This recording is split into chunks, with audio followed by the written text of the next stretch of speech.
السلام علیکم. احمد آفیشل یوټیوب چینل او فیسبوک پاڼې ته بخیر راغلی. دوستانو نننی ویډیو د هر هغه چا لپاره دی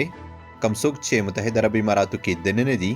که هغه په ویزیټ ویزې دي یا په کینسل شوي ویزې، چې آیا دوی اوس کولی شي چې اماراتو کې دننه بله ویزه ولګوي، یا کوم څوک چې په ویزیټ باندې دي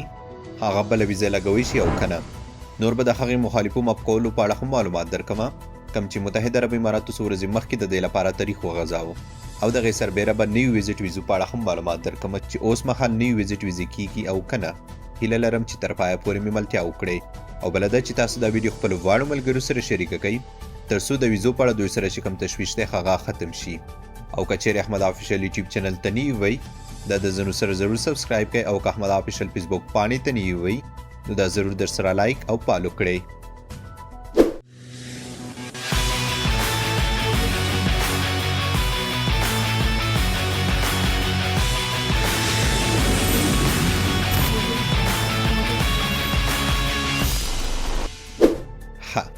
دوستانو اول به د مخالفو په اړه معلومات درکمه، کوم چې څو ورځې مخکې متحده عرب اماراتو د ماف کولو لپاره تاریخ د 12مې میاشتې 19 تاریخ پورې وغځاوه.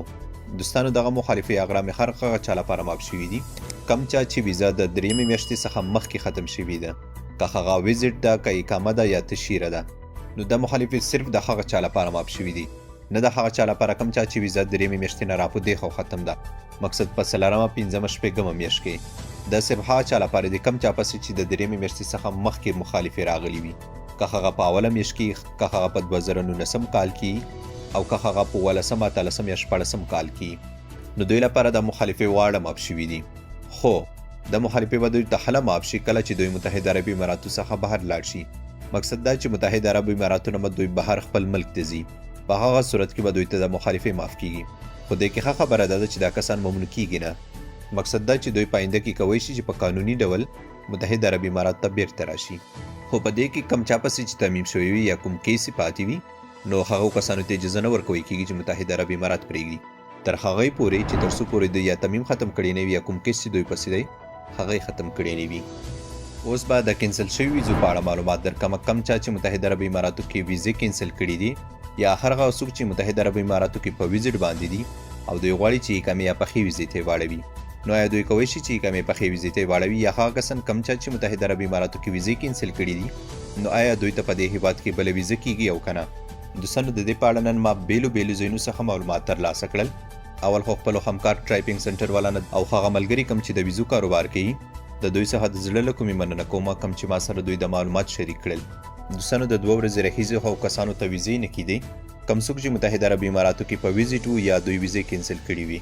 نو دوی ته د آلین ابوظبي ویزې نه کیدی. کوم چا به چې ویزه جمع کړه نو هغه به مرفوضه کیده. خو نن چې کوم معلومات ما ترلاسه کړل د غرمې نه پس اکثر هم د آلین ابوظبي ویزې شوي دي. دا د هر هغه چا لپاره شوي دي کوم چا چې ویزه کینسل کړي وه یا دوی په متحده عرب اماراتو کې په ویزیټ ویزه باندې وو، نو دوی لپاره نن د غرمې نه پس د آلین ابوظبي ویزې شوي دي. او که په دې کې کم چا د دوبۍ ویزې کبلې، نو په هغه کې هیڅ کومه ستونزه نشته، دوی په اسانۍ سره کولی شي چې د دوبۍ ویزې ولګوي. په لنډو ټکو کې به درته ووایم،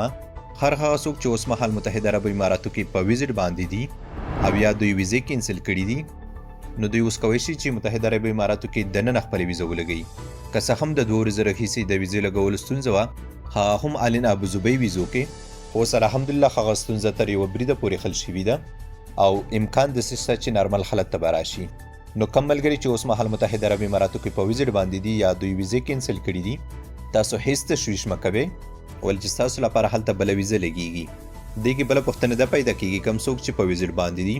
دوی نه غواړي چې خپل ویزیټ اقامې یا پخې ویزې ته واړوي، خو دوی غواړي چې خپله ویزه تمدید کړي یا بله ویزیټ ویزه ولګوي. نو آیا دوی کولی شي؟ او بالکل دوی کولی شي چې خپله ویزه تمدید یا بله ویزیټ ویزه ولګوي. هر هغه څوک چې متحده عرب اماراتو کې په ویزیټ باندې دي، که هغه 3 میاشتنی ویزیټ دی یا 1 میاشتنی، نو دوی کولی شي چې خپله ویزه تمدید کړي یا بله ویزیټ ویزه ولګوي. په داخل کې د دوبۍ ویزیټ ویزې هم کیږي او ابوظبي ویزیټ ویزې هم کیږي. دې کې یو خبره ده، کم څوک چې په شرجې کې ویزې لګول غواړي،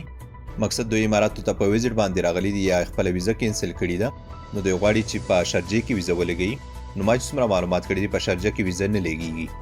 شاید په 100 کې 1-2 کسانو ته ولګیږي، خو نورو ته نه لګیږي. نور هغه ملګري کم چې متحده عرب اماراتو کې دننه په ویزیټ باندې دي او دوی غواړي چې د ویزه تمدید یا بله ویزټ ویزه ولګوي نو په دوی کې که کوم څوک دوبۍ ویزټ ویزه باندې تللي وي نو دوی د دوباره ابوظبي ویزټ ویزه ولګوي ولې چې ابوظبي ویزټ ویزه باندې کمه خرچه راځي او په اخر کې یو بله خبره هم را په یاده شوه هغه کم کسان چې په وطن کې دي نو د دوی لپاره نه ویزټ ویزې اوس مخال کیږي او نه پخې ویزې که چیرې دې په اړه کم نوي معلومات راتلل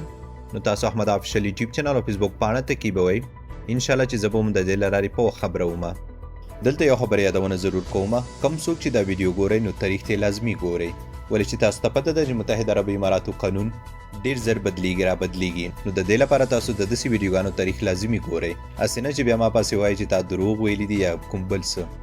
نو د دې لپاره تاسو تاریخ لازمي ګورئ